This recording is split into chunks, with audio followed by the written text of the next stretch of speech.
XPonential Music Festival. I'm Dan from XPN.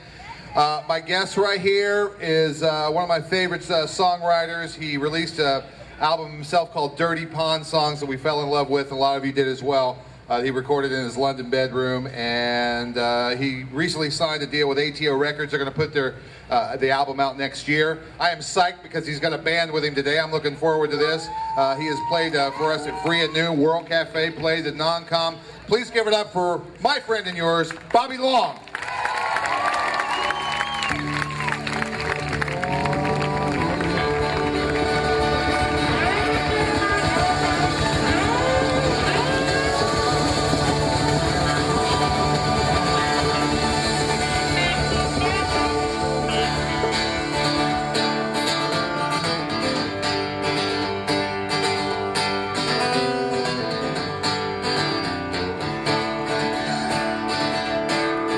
And I see papers and papers, stacked up information that mean much before they're lying in the fire. As the bottomless heat grows to harness your anger, your blood, your deepest desire. Because there's no truth stolen that's been ever brought forward by the minds of the rioters looking face down on the gutter. This world's full of thinkers and suffragette speakers who deny that they ever wear a dress. Because it's godforsaken towns in a mess.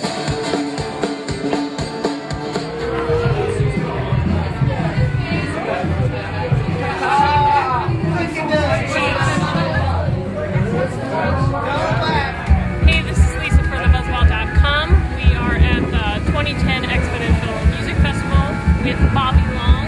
Bobby, thanks for taking a few minutes to join us. Thank you. So you have an EP that's available, Dirty Pond Songs, which was recorded in your bedroom. So can you tell us a little bit about some of the nuances that we hear on Dirty Pond Songs? Well, it was first of all it's recorded, but it wasn't meant to be sold or played on radio. Down at WXPN started playing my stuff, and then I started to get really insecure about it because I didn't really think about it that much. But it was just recorded in my bedroom with me and my friend who's German, and his name's Jan. He just pressed stop and start, and it was kind of, I sat on this bed with like the pillows piled up with the microphone on top. It's like you can hear kind of like police sirens and weird things and stuff. The way I came to know your music is I heard Left to Lie on WXPN, and so I thought, who is this? But then I understand there's a small portion of the population who knows about a song that you co-wrote for a little indie film. Can you share with some people who may not be familiar? Yeah, like It's not such an indie film.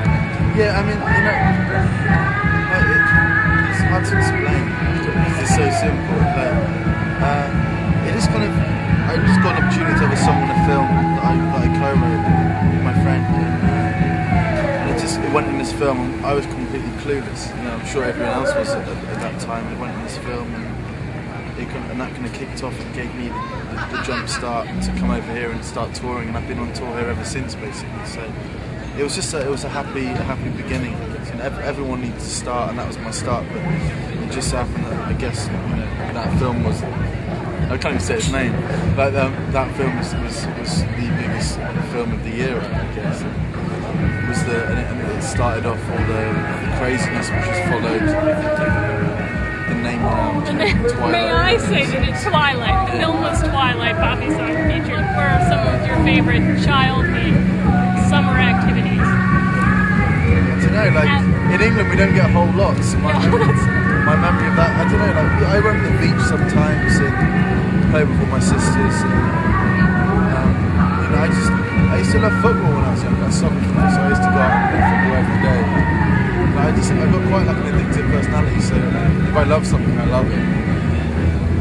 I used to go to football every day, around barbecue. Same as everyone else over here. Everyone tries to light up a barbecue once the weather comes out, listening to music and stuff like that.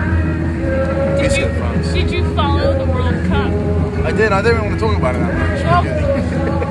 You know, I was like, some guy walked up to me. I played a show in Philly before, about a month and a half ago, before it all kicked off, and I mentioned about it, and he predicted 3-1 to the USA, and I was like, this guy's a complete idiot. And after you like won against us 1-1, which was a huge result for you, but a terrible result for us, I bought an English shirt and haven't worn it since. It was depressing. You did study at university, so what did you study and what kind of a student were you?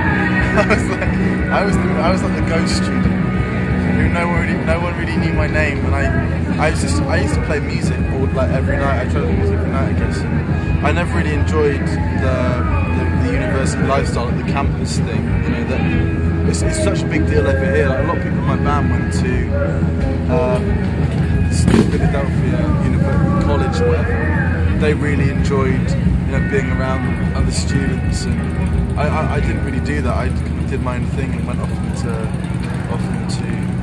London, and you know, London's such an amazing place that I didn't want to be on campus all the time, so I was barely there, but I did it. Well, you signed a deal fairly recently with ATO for a new album. Yeah.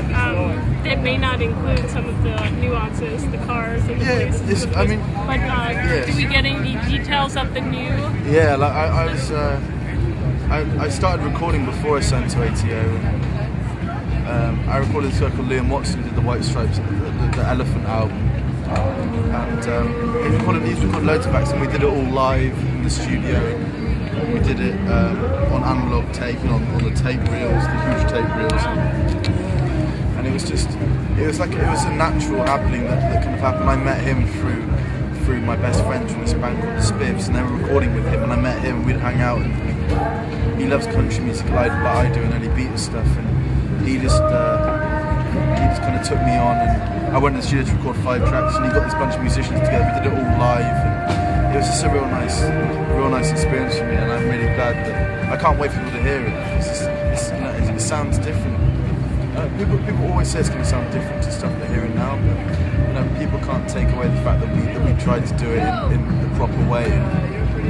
I recorded everything was done live, so whatever you're hearing is in a room with people. Where is the best place for fans to find you on the web? Well, I've got like my MySpace is the best thing. I still put up demos up there quite regularly that I record. So my MySpace, which is /music Bobby Long, and then some really kind people have set up this amazing site called www.musicbobbylong.com, which is really good too. I'm not affiliated with it, but that's a really great place. And then also I've got a Facebook Bobby Long site. It's all scary. There's too much stuff. There's too much. It's just so easy to access nowadays. Yeah, I Twitter too, like once a month. I'm not very good at Twitter, like some people. I don't tell people what I'm having for my dinner or what kind of pillow I'm sleeping. Look up Bobby Long